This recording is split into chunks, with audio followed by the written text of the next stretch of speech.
Mesdames, Messieurs, bonsoir. Merci de choisir la RTG. Les titres de l'actualité. En Guinée, la formation des jeunes est au cœur des priorités du gouvernement. Le ministère de l'Éducation nationale met à disposition de l'ASCAD le lycée d'excellence de Cancan pour la formation professionnelle des jeunes en vue de leur insertion sociale. Dans la préfecture de Nzérékoré, les groupements des jeunes et femmes bénéficient d'un don d'équipement pour améliorer leur activité. Le geste est du PAM, Programme alimentaire mondial. La sécurité dans l'espace CEDEAO a été discutée par les chefs d'état-major des pays membres. La contribution remarquable de la Guinée à cette visioconférence dans ce journal avec notre correspondant militaire. C'est tout pour les titres. Une fois encore, bonsoir et merci de la fidélité à la télévision nationale. On ouvre ce journal par ce décret du chef de l'État portant nomination des hauts cadres à la primature. Le président de la République, vu la Constitution, décrète. Article 1er. Les hauts cadres dont les prénoms et noms suivent sont nommés dans les fonctions ci-après au cabinet du Premier ministre. 1. Monsieur Bakary Silla, précédemment conseiller chargé des questions économiques monétaires au ministère de l'Économie et des Finances, est nommé conseiller spécial chargé de la coordination des programmes et comités techniques de coopération. 2. Monsieur Amadouba, précédemment coordinateur de la cellule de suivi-évaluation, est nommé conseiller chargé des questions monétaires et bancaires. 3. Monsieur Ismaël Mfalanabé, consultant économique et financier, est nommé conseiller en charge des partenariats avec l'Asie. 4. Madame Seriane Kenema, coordinatrice du projet au ministère des Investissements et des Partenariats publics-privés, est nommée conseillère chargée de l'environnement et de l'assainissement. Article 2. Le présent décret qui abroge toute disposition antérieure contraire prend effet à compter de sa date de signature, sera enregistré et publié au journal officiel de la République. Conakry, le 9 juillet 2020, signé professeur Alpha Condé. Audience à la primature, le chef du gouvernement a reçu ce jeudi l'ambassadeur des Émirats Arabes Unis, Ahmed Nasser Al-Khaja, était venu chez Dr Ibrahima Kassori Fofana pour lui faire part de la fin de sa mission diplomatique. Après avoir passé 3 ans dans notre pays, le diplomate garde encore de beaux souvenirs de la Guinée. Le compte-rendu de l'audience avec Ousmane Bangoura. Ahmed Nasser Al-Hadja était jusqu'ici ambassadeur des Émirats Arabes Unis en République de Guinée. Après avoir passé 3 ans de mission diplomatique dans notre pays, le diplomate rencontre le Premier ministre Dr Ibrahima Kassori Fofana pour lui faire part de la fin de sa mission. Je profite de cette occasion de transmettre la salutation du gouvernement des Émirats Arabes Unis au gouvernement et au peuple de Guinée. Aussi, je les remercie très infiniment pour l'accueil chaleureux et l'amour et l'affection qu'ils m'ont réservé durant ma mission diplomatique auprès de la République de Guinée. Je quitterai la Guinée dans ces 3 jours définitivement, mais j'ai des souvenirs inoubliables de la Guinée dans tous les domaines. Occasion pour Dr Ibrahima Kassori Fofana de réaffirmer la volonté du gouvernement guinéen dans le cadre de renforcement de l'axe des relations d'amitié entre nos 2 peuples. En guise de reconnaissance, le Premier ministre Dr Ibrahima Kassori Fofana et l'ambassadeur Ahmed Nasser Al-Hadja ont échangé des présents. Formation professionnelle à présent, à Cancan, un mois après la signature du protocole d'accord avec l'ASCAD, le ministre de l'Éducation nationale vient de mettre à disposition de l'institution le lycée d'excellence de la ville. L'établissement va abriter le nouveau centre de formation en Haute-Guinée. Le point avec Mamadou Saliouba, Saamara Tolno, Mohamed Lamine Kaba.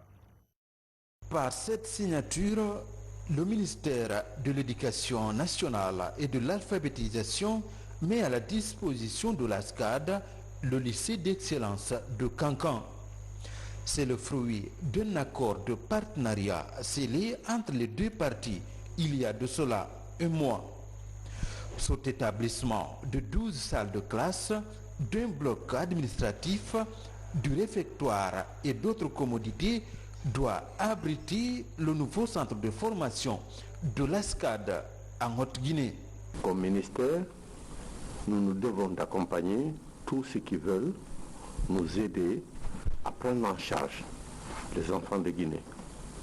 Certains sont pris par le système éducatif, d'autres sont pris par des associations et des organisations de cette nature.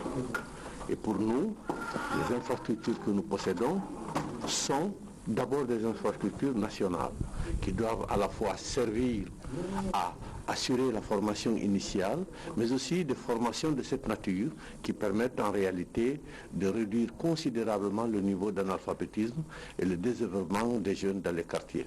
L'ouverture prochaine de ce nouveau centre de formation à Cancan fait partie du projet d'élargissement de l'apprentissage des petits métiers à l'ensemble des jeunes du pays.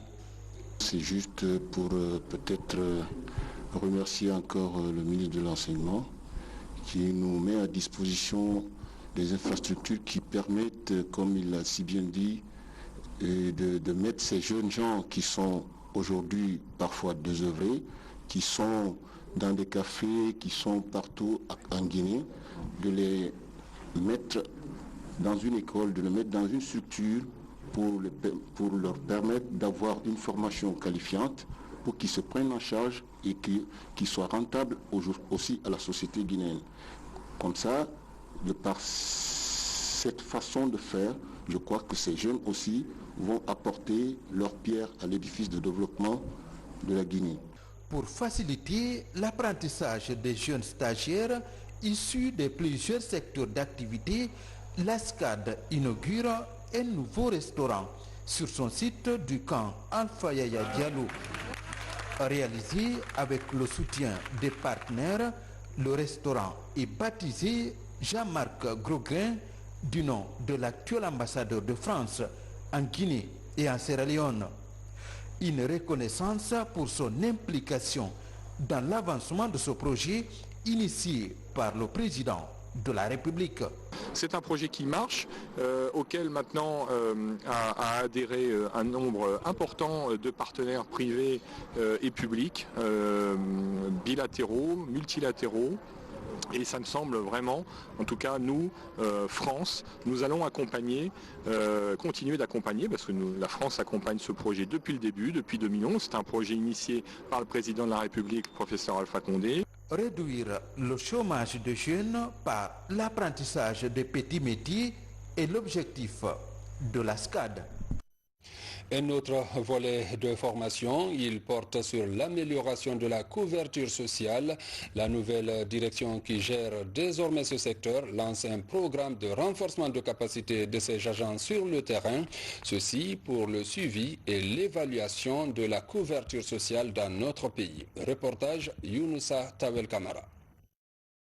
Mis en place il y a quelques mois, l'Observatoire national de protection sociale aura pour mission de recueillir et d'analyser les données relatives à la protection sociale en Guinée. Sa création relève de la volonté du gouvernement d'assurer une couverture sociale à tous les Guinéens. Pour être efficace sur le terrain, les responsables de cette nouvelle structure optent pour le renforcement des capacités de leurs agents. Il s'agit de définir et développer des thématiques liées à la protection sociale, mener des études, commanditer des enquêtes afférentes commanditées par les instances dirigeantes à des fins d'information spécifiques et approfondies, aussi contribuer à l'amélioration de la mise en œuvre de la politique nationale de la protection sociale. Durant une dizaine de jours, ces acteurs de la protection sociale vont s'approprier des notions liées au langage administratif requis au bon fonctionnement de la nouvelle direction relevant du ministère de l'Action sociale. Nous allons faire des travaux pratiques pour que, comme nous avons des instruments, il y a par exemple la politique nationale de protection sociale, il y a aussi les organigrammes, les arrêtés, comment eux, à partir de ces outils, eux-mêmes, ils peuvent élaborer leur propre organigramme, leur fiche de poste, et à partir des attributions de leurs différentes structures, ils puissent eux-mêmes créer l'activité alors pour être rentable. L'élaboration de la politique est partie du constat qui a été fait par le gouvernement, le constat qui a ressorti une faiblesse de taux de couverture sociale de la population. Donc pour remédier à ça, on a élaboré la politique de protection sociale et bâti autour de 6 axes. Et ce document, donc, dans le cadre de sa mise en œuvre, on a pensé qu'il faut un réel suivi des actions. Pour jouer pleinement sa mission, l'ONPS a bénéficié de matériel bureautique et informatique. L'acquisition de ces outils de travail permettra d'assurer une meilleure qualification de ce service. Santé. Dans ce journal, la campagne de chimio-prévention contre le paludisme saisonnier se poursuit du côté de Sigiri. L'opération concerne les enfants de 3 à 59 mois et le suivi de séances de sensibilisation des parents pour mieux sauver la vie des enfants dans la localité. Reportage Aboubakar Diaby et Jeanne Dounamou. Comme chaque année, la campagne nationale de vaccination contre le paludisme se poursuit dans le pays. L'opération concerne les enfants de 3 à 59 mois. Ici à Sigiri, la campagne est lancée par les cadres de la direction préfectorale de la santé et ses acteurs évoluant dans la promotion des droits des enfants. La première phase concerne, qu'on appelle ici cycle, le mois de juillet dans lequel nous nous trouvons. Ça, c'est le premier passage pour couvrir les enfants en médicaments. Le deuxième passage aura lieu au mois d'août. Le troisième passage au mois de septembre et le dernier passage au mois d'octobre. Dans la stratégie de distribution, ce sont là les distributeurs eux-mêmes qui administrent la première dose à l'enfant. Mais pour ce qui est de cette fois-ci, puisque les mamans sont habituées à donner la deuxième et la troisième dose à l'enfant, c'est elles que nous avons responsabilisées pour pouvoir donner la première dose à l'enfant. Cette stratégie du ministère de la Santé et l'OMS, en collaboration avec CRS et Plan Guinée, s'étend sur 4 mois, juillet, août, septembre et octobre. Les mobilisateurs sociaux et les distributeurs de vaccins sont à pied d'œuvre pour relayer les infos fiables autour du mode d'administration des produits aux parents dans les ménages. Les autres stratégies qui sont la prise en charge, l'assainissement et autres, mais il est encore meilleur de faire passer de bonnes communications au sein de la population pour savoir comment il faut éviter le palud et qu'est-ce qu'il faut faire pour prévenir le palud, mais mieux où il faut aller pour se traiter contre le paludisme. À Sigiri, plus de 17 districts sanitaires sont mis à contribution à travers cette campagne chimio-prévention du paludisme saisonnier. Cette mobilisation vise à préserver la vie des enfants contre le paludisme. En Guinée, les programmes d'appui au groupement se multiplient. L'autonomisation est au cœur des priorités. En Zérékoré, le PAM, Programme alimentaire mondial, vient de mettre à disposition des groupements de jeunes et femmes des équipements. La valeur se chiffre à 2 milliards de francs guinéens. Objectif, aider à améliorer leur activité. Reportage Lancé Kamisoko. Ces équipements de couture et de saponification sont destinés au groupement féminin des préfectures de Massanta, Zérékoré, Lola et Beila. L'objectif est de renforcer la capacité des bénéficiaires dans la production des masques de protection et du savon désinfectant. Il s'inscrit dans le cadre de la prévention du coronavirus dans la région. Le PAM travaillant déjà dans les communautés a été confronté à l'apparition de la Covid-19 qui empêche les communautés de travailler ensemble pendant que ce travail que les communautés font, les groupements font, ça ne peut pas se faire individuellement, c'est des travaux collectifs. C'est en ce sens que le PAM a pris l'initiative de financer dans le cadre de la protection contre la Covid-19. Piloté par le Programme alimentaire mondial, ce projet va toucher plus de 52 000 artisans dans la région forestière, dont plus de 50% sont des femmes. Avec la savonification, ça sera rentable.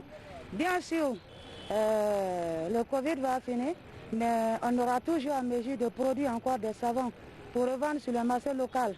Et avec comme moi je suis une couturière, on va toujours coudre les habits avec la machine. Ce qui m'enchante encore de plus, c'est le fait que ces équipements, ces machines vont servir aux membres de ces groupements qui sont en majorité des femmes dans le cadre de leur autonomisation. Il en est de même que la production du savon.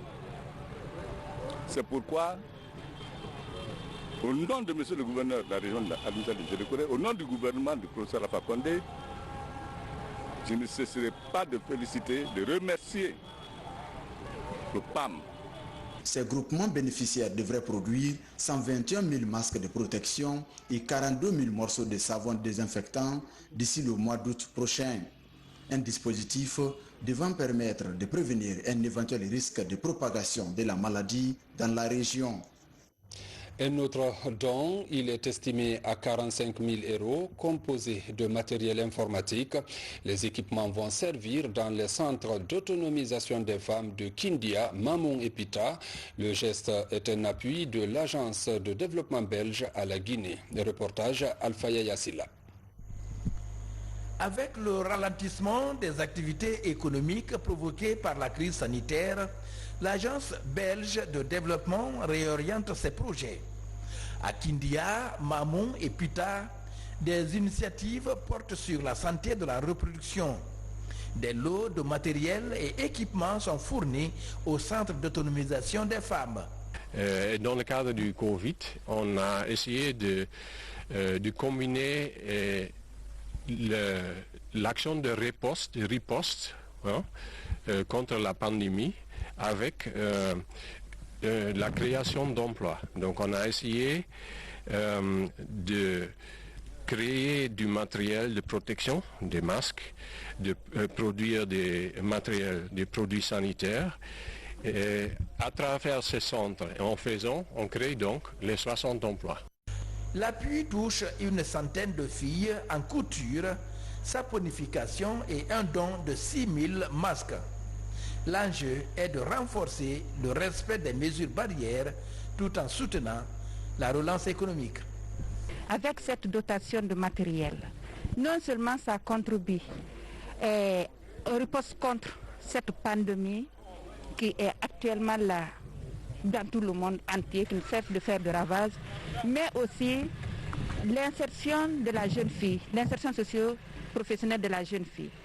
L'appui touche une centaine de filles en couture, saponification et un don de 6 000 masques. L'enjeu est de renforcer le respect des mesures barrières tout en soutenant la relance économique. L'autonomisation des femmes toujours. L'Assemblée générale du mouvement La Guinée fait s'est penchée sur la question. Déjà, les actions réalisées sur le terrain sont jugées satisfaisantes et de nouvelles perspectives sont annoncées. Mamasta Kamara, Alpha Isiagaba. La rencontre est annuelle et mobilise tous les membres du mouvement baptisé La Guinée fait. Les activités réalisées par le mouvement depuis sa création en 2019 et les perspectives sont esquissées en vue de tirer les leçons. En termes de résultats obtenus, la sensibilisation des populations pour le renforcement de la quiétude sociale en marge des dernières élections législatives. Aussi, dans la lutte contre le Covid-19, le mouvement s'est illustré dans la sensibilisation des femmes des différents marchés sur le port des masques et la distribution des kits sanitaires. De nos jours, l'objectif de l'heure porte sur la campagne de sensibilisation, la campagne d'animation pour, dans un premier temps, contenir le Covid-19 et dans un deuxième temps, l'éradiquer sur l'étendue du territoire national. Nous avons nos antennes partout et vraiment ce mouvement a plusieurs objectifs, et dont l'un est l'accompagnement de ce gouvernement dans ses bonnes œuvres. Nous avons mené beaucoup d'actions. En termes de perspective, la nouvelle présidente du mouvement La Guinée fait se penche sur l'autonomisation des femmes et l'emploi des jeunes. Des ambitions qui riment avec celles affichées par le gouvernement Kassori. La priorité, c'est les femmes et les jeunes, le développement du pays. Le développement du pays. La femme, c'est un village. Quand on l'aide, elle aide tout le village. Le mouvement La Guinée fait est créé en 2019 à Conakry. Crise sanitaire, la solidarité envers les personnes vulnérables ne faiblit pas. À la Cité Solidarité, les pensionnaires viennent de recevoir un don de l'Agence des musulmans d'Afrique composé de rations alimentaires. L'acte s'inscrit dans le cadre de l'appui à cette couche vulnérable pendant cette période de pandémie. Reportage Mohamed De Camara. La survenue du coronavirus en mi-mars en Guinée a maintenu certaines personnes vulnérables à leur domicile. C'est le cas des pensionnaires de la Cité de Solidarité à Taouya. Pour les encourager à se passer de la mendicité en cette période de crise sanitaire, Direct Aid Ama offre des rations alimentaires à 200 familles de la Cité et à certaines ONG musulmanes de la capitale Conakry. Aujourd'hui, nous sommes avec les pauvres pour faire une assistance alimentaire pour à peu près 200 familles qui vont bénéficier de cette assistance pour soulager la souffrance qu'ils ont vécue pendant cette pandémie.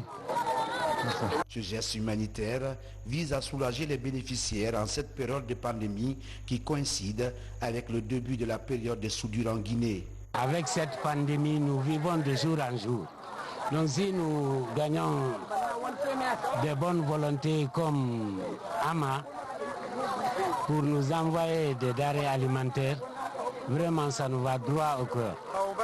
Nous demandons à tout le monde d'emboîter le pas que Direct AID nous a fait dans le moment de l'hivernage là. La pluie tombe maintenant, les gens sont en train de mendier, comment mendier avec le coronavirus là, que nous souhaitons que ça quitte notre pays et dans tout le monde entier. L'Agence des musulmans d'Afrique, présente en Guinée depuis plus de 2 décennies, a toujours œuvré dans le sens du bien-être des populations guinéennes. Défense et sécurité, la 40e réunion des chefs d'état-major des pays membres de la CEDEAO s'est tenue ce mercredi à Abuja au Nigeria.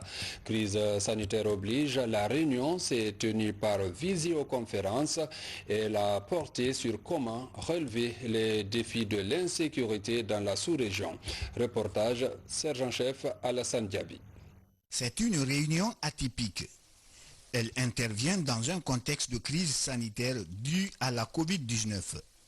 Depuis son bureau à Conakry, le général de corps d'armée Namori Traoré participe directement au débat de la 40e réunion ordinaire des chefs d'état-major des armées des pays membres de la Communauté économique des États de l'Afrique de l'Ouest à travers une visioconférence. Elle se tient à Abuja à l'initiative des chefs d'État et de gouvernement des pays de la CEDEAO. Faire la situation de l'exécution des recommandations issues de la 39e réunion ordinaire du comité des chefs d'état-major, la CEDEAO.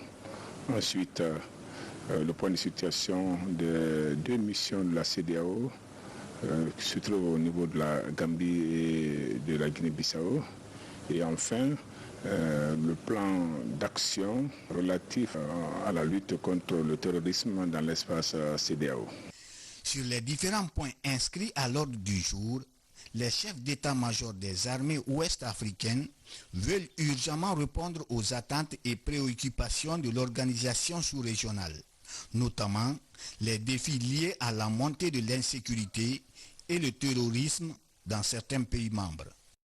Parlons de l'assurance maladie. La question agite le milieu culturel. Pourtant, le département qui gère le secteur a bel et bien mis en place un volet assurance maladie en collaboration avec une banque de la place. Il suffit juste de souscrire, mais peu sont inscrits. Le DG du BGDA exhorte les autres à s'assurer. Suivez. Ne paraît cher qu'avant la maladie. Et pour dire aux uns et aux autres que personne ne peut prévenir la maladie. Comme vous faites allusion aux jeunes, ils se disent, mais les bébés meurent, les bébés tombent malades. Ce n'est pas les jeunes qui ne vont pas tomber malades. L'assurance, c'est comme le diraient les sous le win à l'os. Mais tu prends, tu tombes malade, tu as win. Alors si tu ne tombes pas malade, tu as l'os, mais alors tu as l'esprit tranquille dans la tête. tu te dis que tu es à l'abri. Donc tout le monde vers cette assurance. Je dis, l'assurance ne paraît chère qu'avant la maladie. Tant qu'on n'est pas malade, on pense que 400 000 c'est trop. Mais le jour où vous tomberez malade, sans avoir fait des efforts à vous assurer, vous saurez que 400 000 est trop petit par rapport à des millions d'investissements qui peuvent être faits sur vous quand vous êtes malade.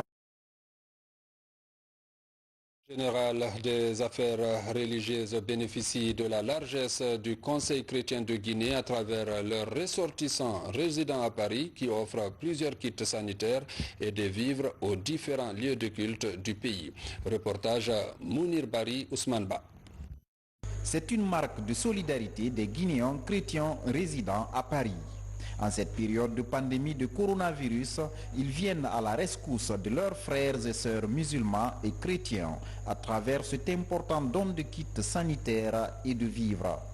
Ils répondent au nom de la structure Une Guinée à construire ensemble. Le geste est destiné aux différents lieux de culte du pays. L'association Une Guinée à construire est une association à soutenir et le travail qu'ils sont en train de faire sur le terrain, tant en France qu'en Guinée, est à saluer, à accompagner et à soutenir.